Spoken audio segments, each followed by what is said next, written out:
Hi everyone. In this video I'm going to provide you with my repertoire to play the Berlin defense as black against the Ruy Lopez.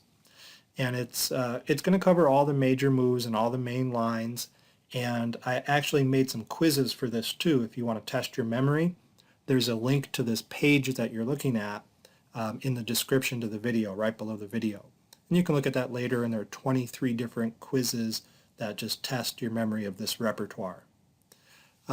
If this repertoire isn't for you, if you don't care for it, you can still use it as a basis for further study. You can modify it, learn from it what you will.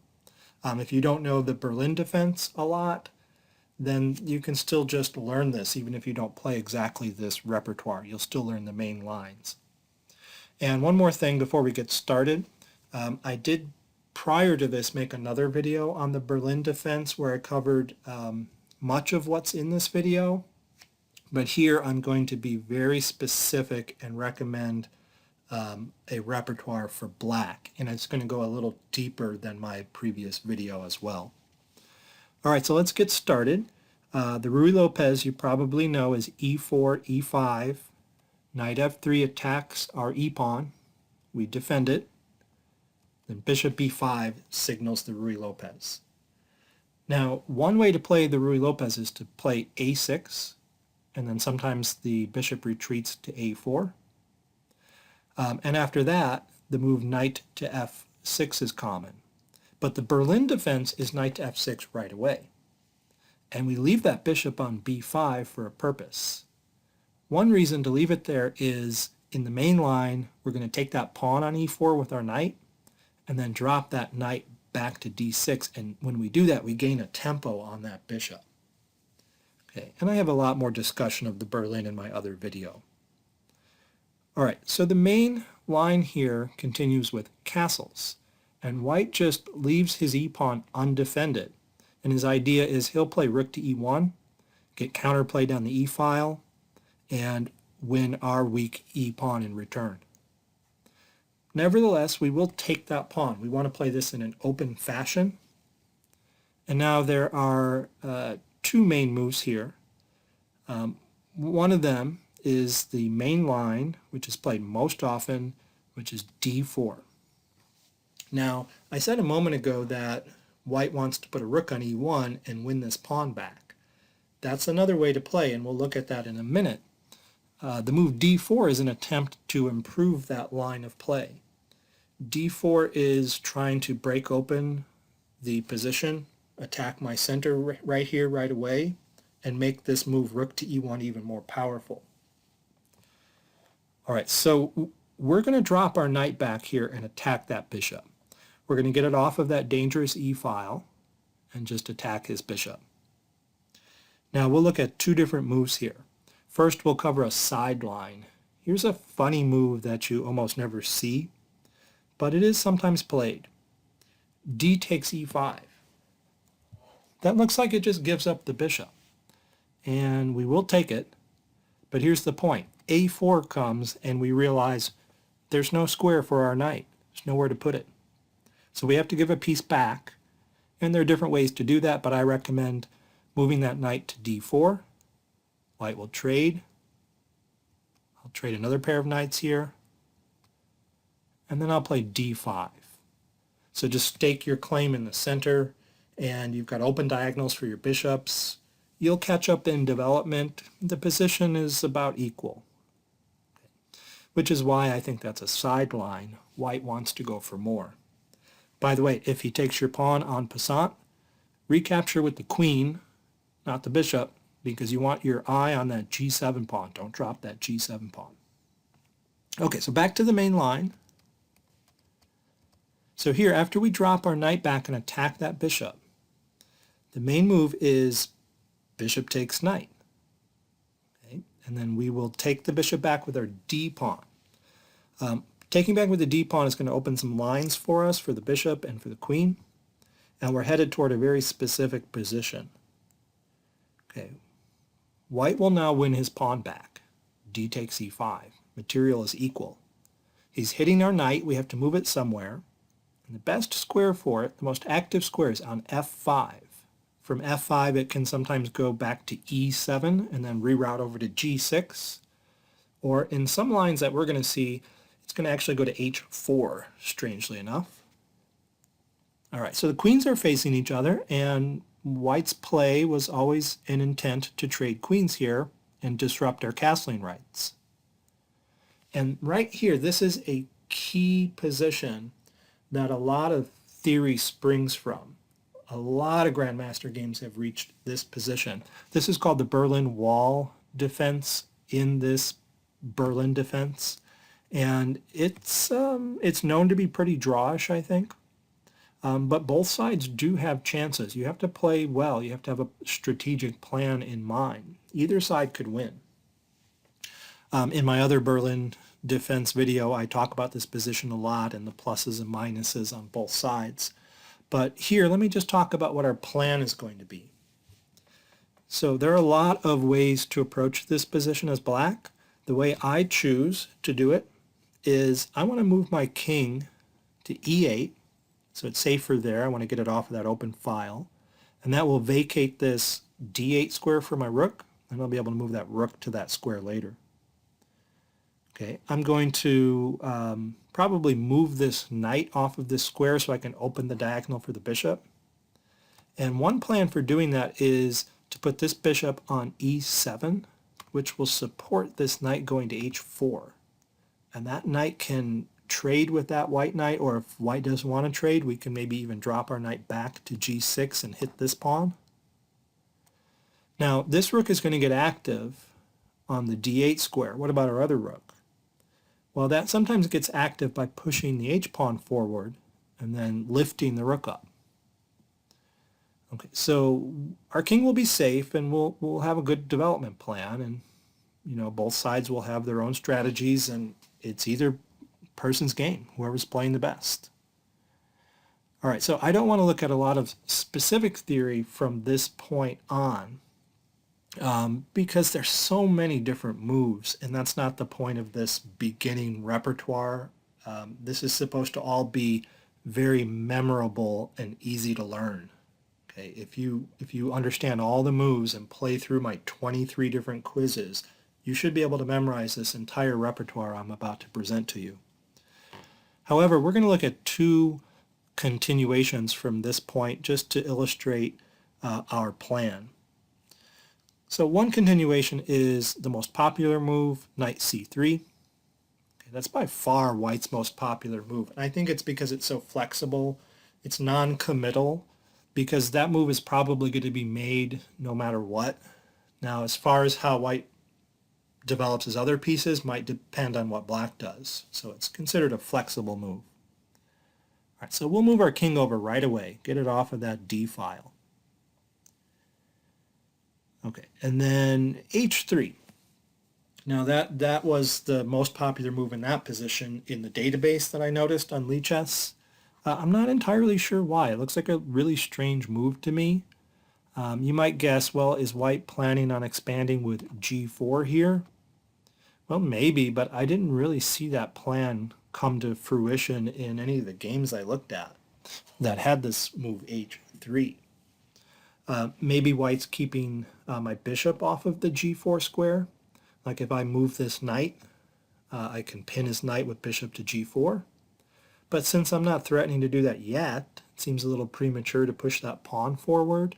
So again, I'm not clear on that move, but maybe it's just another flexible move where white is waiting for black to show his hand. So we'll run with it. We're just trying to illustrate our plan here. And the move I would make here is bishop to e7. So that develops the bishop, and it prepares our move knight to h4. Very funny looking move. Okay, we don't want that knight to stay on f5 and block our light squared bishop. Now rook d1, sensible developing move, and then knight h4 is planned. And white will probably trade knights. If not, we could either trade knights on f3, or we can drop our knight back to g6. So let's say white trades knights. And then bishop to e3, sensible developing move. And I recommend bishop to f5, most active square for our bishop, which is eyeing that c2 pawn. And so our plan from here is just to slide our rook over to d8 to challenge his rook on d1, and possibly to get our other rook active by pushing our h-pawn and lifting the rook on the h-file, as long as we can do something about that bishop hitting that h6 square. All right, so we'll stop that line there, and we'll look at just one more sample. All right, so another move besides knight c3 in this key position that's sometimes made is rook d1 check. So that's okay, we'll slide our king over where it was going anyway, king e8, then maybe knight c3. Bishop e7, our plan is to play that knight to h4 again, but sometimes white doesn't allow that and he plays bishop to g5.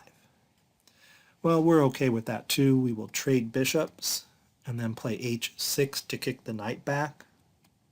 And then we'll just develop our light squared bishop more modestly than we did last time. We'll put it on e6.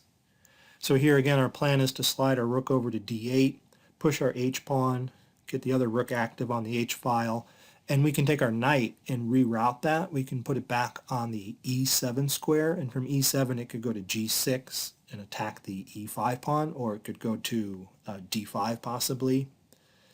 And we might open up that f5 square that the bishop might go to later. So that's our basic idea here. All right, so let's move ahead to another line, so another chapter here. So here's the Ruy Lopez, there's the Berlin. We'll stick with this move castles, the main line, and we will take that pawn and play this in an open fashion. All right, so we just went through the main move here, which was d4. Well, probably the second most popular move is rook to e1. And I think this is an older way of playing it. I think d4 is an attempt to improve this idea of rook to e1. But rook to e1 is possible. Some people do play that, and it usually results in a quieter game than the 5d4 game. And white's going to recover their pawn by taking ours on e5. All right, just like before, we're going to drop our knight back and attack that bishop. Now we'll consider two moves here. The best move is for white just to take our pawn with knight takes e5. But I wanted to show an inferior move first. If white plays bishop takes c6, like he did in our other line with d4, then I recommend taking the bishop with the d-pawn again, opening some lines for our queen and bishop. Then white can recover the pawn. And we'll block that file. We don't want any discovered checks. d4, sensible development, castles, and we're looking just fine here. I think white made a mistake in trading off his bishop on c6 and giving us the bishop pair. Okay, we have enough space. We can develop our pieces just fine. So let's look at the better way that white usually plays this. Okay, so white will normally just take on e5 with his knight. And now I'll mention that bishop to e7 is by far the most common move if we look at the database here. That's played 1,800 times compared to our move we're going to play, the one that's only played 300 times, so 6-1. Don't worry, we're not playing that rare of a move. I'm going to recommend taking that knight, and it's not a big deal to play this rarer move because it almost always just transposes to the other way of playing anyway. Okay, so it just transposes to playing bishop to e7 instead, the main move. The reason I like taking the knight is because it's more forcing. It gives white fewer options. There's nothing white can do here other than take the knight back with the rook. Then we'll play bishop to e7 to block the check. Okay, and now the bishop on b5 is under attack, and white doesn't want to give it up for the knight and put his rook on this awkward b5 square. So he's going to retreat it, and the most common square you can see here in the database is bishop to f1. Okay, and the reason it goes all the way back to f1 is because it doesn't want to go here and block the d or c pawns. Well, it doesn't want to go here because the knight will take it, but it doesn't want to block that d pawn. And it doesn't want to go to e2 because the rook needs to retreat down that file back to e1. We'll see that in a minute. So it gets out of the way, goes all the way to f1. And then we're going to castle to release the pin on our bishop. And then d4, sensible move, posting a pawn in the center, opening up the diagonal for the dark squared bishop. And then we'll attack that rook, bishop to f6, and it's going to fall all the way back to e1.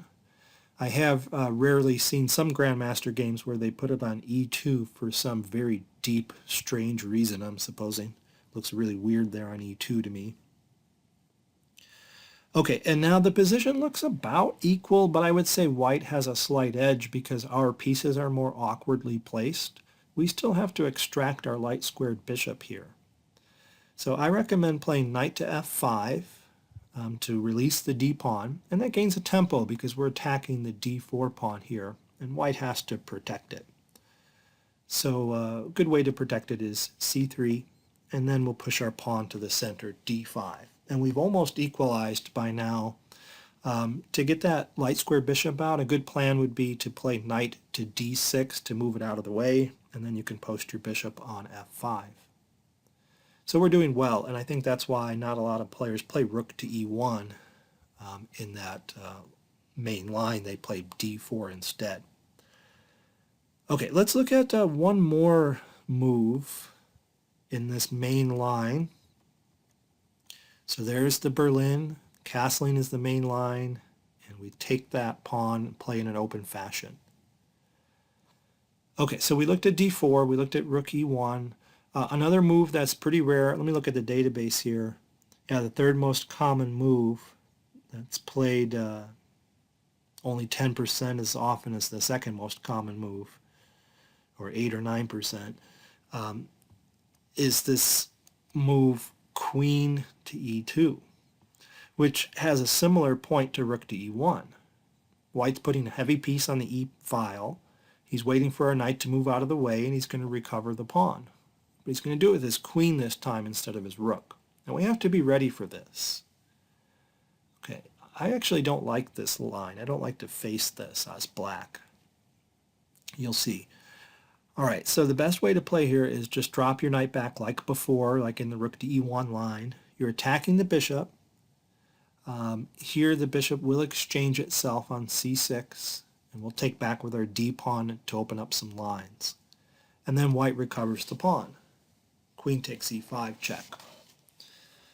That's a little more forcing, I think, than knight takes e5, which would allow us to put our bishop on e7. Because here with queen takes e5 check, I can't put my bishop on e7 without dropping the g7 pawn. So I recommend blocking with the queen. I also don't want to block with this bishop because then knight to d4 attacks the bishop, that's pinned, and I might end up with an isolated pawn after f takes e6, and I don't like those lines too much. They are playable. I have seen some grandmaster games with bishop to e6, and it's good that they're playable. I'm going to mention that in a minute. Okay, so after he takes here, I recommend blocking with the queen. Okay, and you're threatening to trade queens, and then a common move for white is to play queen to a5. Get that queen out of the way. White doesn't want to relieve our pressure here. He wants to keep the queens on the board, and now he's threatening rook to e1, hitting the queen, which is not a fatal threat yet because we could always block with bishop to e6, but we don't want that coming. All right, so what are we going to do about this? Well, I recommend the most common move in the database, which is queen to d8. The point is get that queen off of that e file where the rook is headed and vacate that e7 square. You want to put the bishop on e7 to block that check coming from the rook. Bishop belongs there. The problem with this move, though, queen to d8, is it does allow white to repeat the position. From here, white can play queen to e5 check and ask us to block the check again. And the best way to block it, in my opinion, is queen to e7.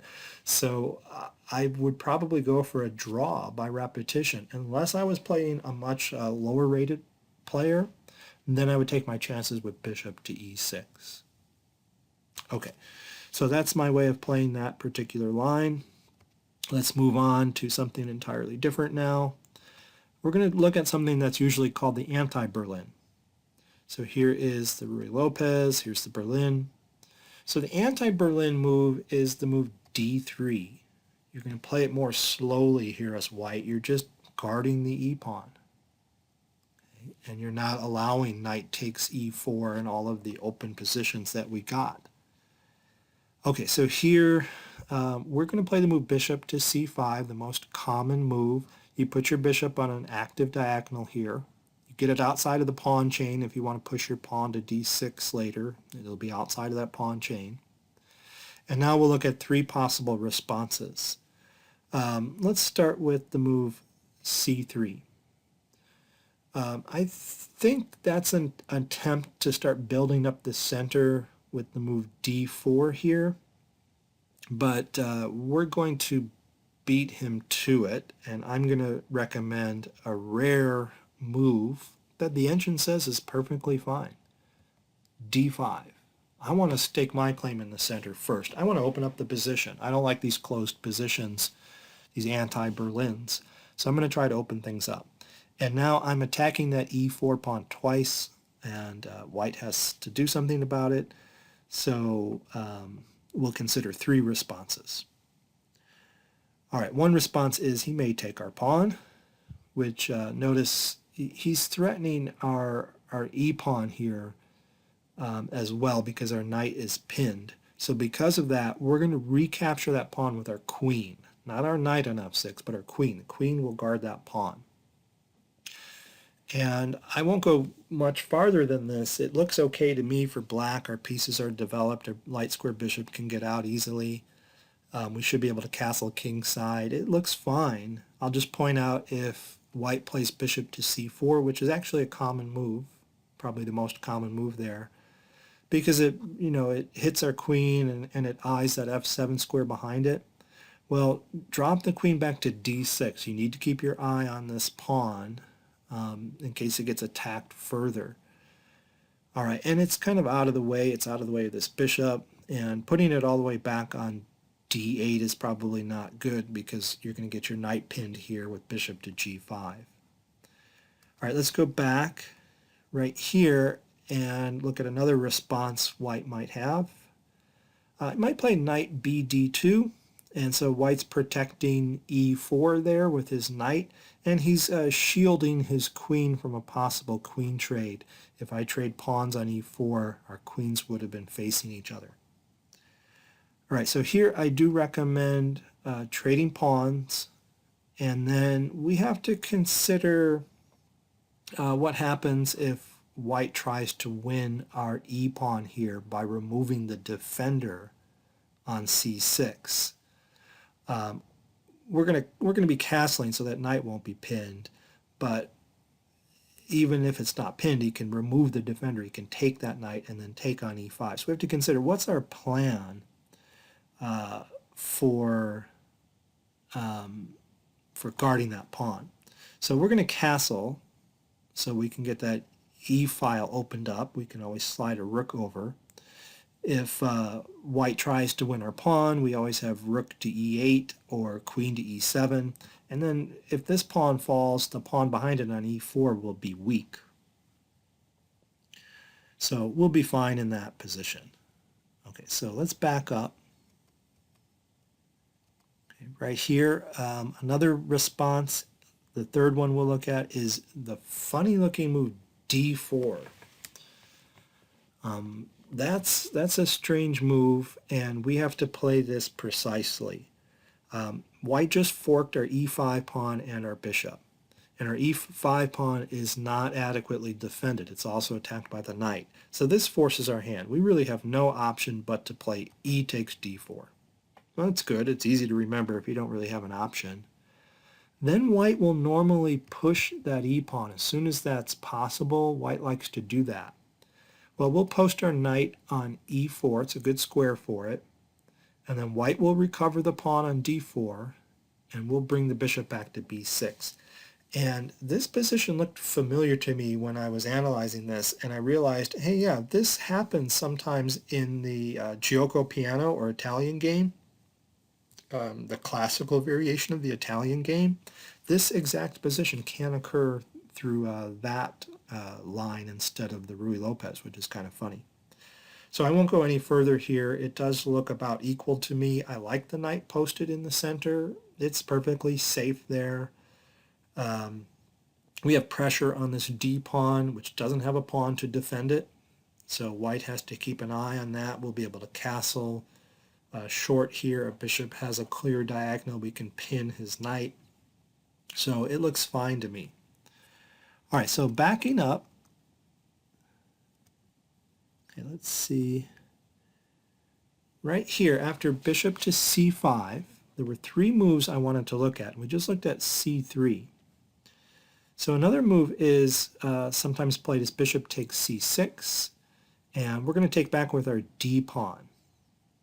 Now, I don't think white should have done that. He's just handing over the bishop pair. I don't see a reason to do that. He's removed the defender of our e5 pawn, but notice he cannot take it because we have the tactic queen to d4, threatening a mate and threatening the knight, and he'll lose a piece. So it's not an attempt to take our e-pawn. So I'm not sure why white would do that, but sometimes white does that.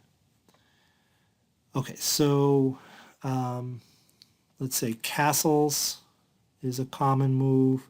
And now that the king is castled, there won't be a mate threat on f2 anymore. So this does make knight takes e5 a threat. Okay, so now this took me a while to decide on how I want to defend this position. And I come up with a kind of strange looking plan here.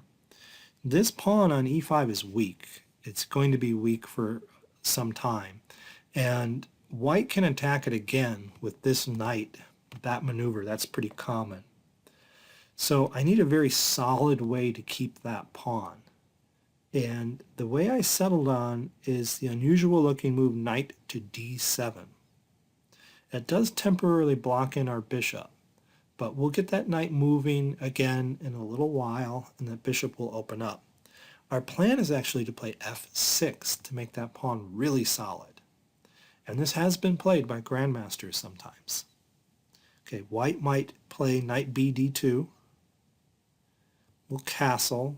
And then knight c4. That's a pretty typical knight maneuver there. So now he's hitting our e5 pawn. We might as well guard it with our rook, putting the rook on a better file. Bishop d2 to develop. And now we'll move our pawn to f6 and over-defend our e-pawn. This will release our knight. Our knight now can come to f8 and open up the diagonal for the bishop. And from f8 it can go to g6 or e6, and again it looks fine. So I like this scheme of development. All right, and let's back up and look at one more move from this position after we played bishop to c5 in this ante-Berlin. What about castles? Well, if he plays castles, I'm going to recommend knight to d4, hitting that bishop. I like that plan, and I would have done that in the other lines if possible, but the other line we looked at was c3, and that doesn't allow me to play knight to d4. And the other one we looked at was bishop takes c6, and that doesn't allow me to play knight to d4 either. So if white's going to allow me to play knight to d4 and hit his bishop, I'm going to do it. All right, so since I'm hitting his bishop, he's going to probably take my knight.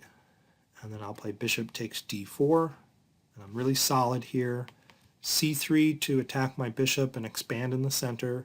I'm going to drop it all the way back to b6, keep it on this nice active diagonal here. Now bishop to g5, pinning the knight, and we need a way to get it unpinned. I hate having this knight pinned here, but it's okay in this case because I haven't castled yet, and I'm not going to get into all the theory and ideas about when you want your knight pinned or not, but we can safely get it unpinned with a plan of h6 and g5.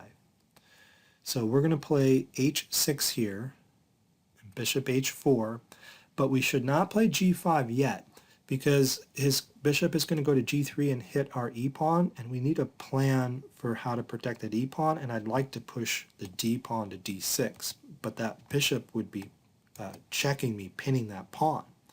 So first I'm going to play c3 and get that bishop out of the way, and then play g5, then bishop g3, and then d6. And we are really solid here, and the engine actually likes us. If we turn the engine on, it says minus 0.7. So I like this position. Okay, so that's it for this anti-Berlin. If d3 is played, we play bishop c5. Okay, so moving on, I want to look at another sideline here, very unusual move. So here's the Berlin. Sometimes white plays queen to e2 right away to protect the e4 pawn and put pressure down the e-file. Well, then again, we'll post our bishop on an active diagonal like in the anti-Berlin. And we're going to get ready to castle. And if white wins our e-pawn, then we'll move a rook over to e8 and pressure his e-pawn. Also, with our bishop on c5, we're threatening to simplify with the move knight to d4. That bishop will support that move, and we'll hit that bishop again, just like before.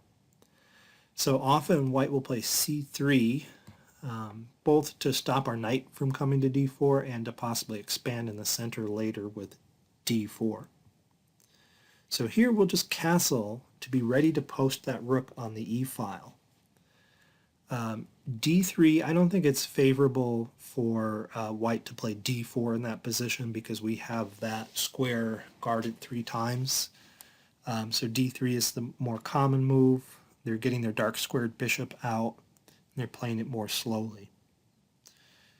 So here I recommend moving d5, and this is very similar to the anti-Berlin we were just looking at. In fact, this position is the same with this move and this move added in. Queen to e2 and castles are added in here.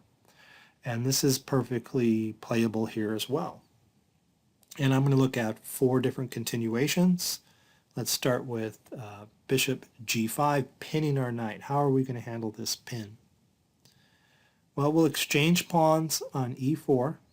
D takes e4, d takes e4. And then we'll play queen to d6 and get it out of the way so it's not pinned anymore. And that has the added benefit of protecting our e-pawn. And that queen is perfectly fine there. Okay, so going back, another move that's sometimes played after we play d5 is just castles. So after castles, we will also exchange pawns, and this time we'll play queen to e7 to protect our e-pawn. And we're getting it out of the way of a rook that can come to d1. Okay, and we'll look at a third move here, knight bd2. If knight bd2 is played, we'll just slide the rook over to protect our e-pawn. White always had that threat of removing the defender and then taking our e-pawn. Okay, and we didn't want to take on e4 and trade pawns like we did before because then this knight can come to e4, recapture, and that's good for him. He'd be getting a tempo on our bishop. Okay, so now e takes d5, and white's plan is to vacate that e4 square and his knight can hop in there now. All right, we're going to recapture with our knight, then knight to e4, and I recommend bringing the bishop back to f8, getting it over to help protect the king side. Okay, and I think we're doing fine here as well. So we'll back up and look at just one more option here for white. White might take our pawn. E takes d5. Well, we'll recapture with the knight, then maybe castles, and then we'll put a rook on e8 to guard our e-pawn, and we have very easy development here. This looks fine as well. So I do like these positions with this move d5. All right, so moving on, I want to look at the last move, the last line in our repertoire. Okay, so here's the Berlin. Now here's a really rare move, but it looks aggressive and I should be ready for it. d4. Okay, if we look at the database here, d4 is hardly ever played. It's the 5th most popular move. I should have mentioned earlier that knight to c3 is a move in the Berlin as well, but we're not going to look at that in this video because that's just the four knights game. It's four knights game Spanish variation, so we might look at that in another repertoire video. So other than that, we have d4 left to consider. And so d4, here's how we're going to handle this. This is kind of tough. I'm going to take that pawn with my knight and attack that bishop like I did in another line. And now you'll face knight takes knight, e takes d4, and two moves we'll consider here. We'll start with the move e5, attacking our knight. Okay. Often white does that when he gets our e-pawn out of the way, he pushes his pawn forward. All right, so here I recommend the move c6, counterattack his bishop. This has some great points to it. One is it provides a stable square for our knight in the center of the board. If he doesn't take our knight, we can move it to d5. Two, it opens up a diagonal for the queen. Notice how we're threatening queen to a5 check, forking the king and the bishop. So this looks good, and we'll consider two responses here. First, we'll look at what happens if white takes our knight. Well, if white takes our knight, we're not going to take his bishop back with our pawn because that's going to ruin our pawn structure. We're going to play queen to a5 check, and then maybe knight d2 and take back with the queen. That's a much better pawn structure. And we're doing really well. We're a pawn up, and we have the bishop pair. And we're not afraid of f takes g7, bishop takes g7. We're doing good. So backing up, another move here white might make is just queen takes pawn. And then we'll put our knight on that stable square in the center. It's not so good this time to play queen to a5 check and let him bring his knight out. So we'll put our knight in that center, in that nice d5 square. And now his bishop is going to have to retreat because we're attacking it, and we just removed our knight from being attacked. And he can move it to d3 or e2. There are some differences between those moves that are kind of subtle. But either way, we're going to play d6 and just attack his center and open up the diagonal for our light squared bishop. Okay, so we will end the repertoire there. Thanks for watching this long video, and don't forget to try the links in the description below. Hope you learned something. I sure did.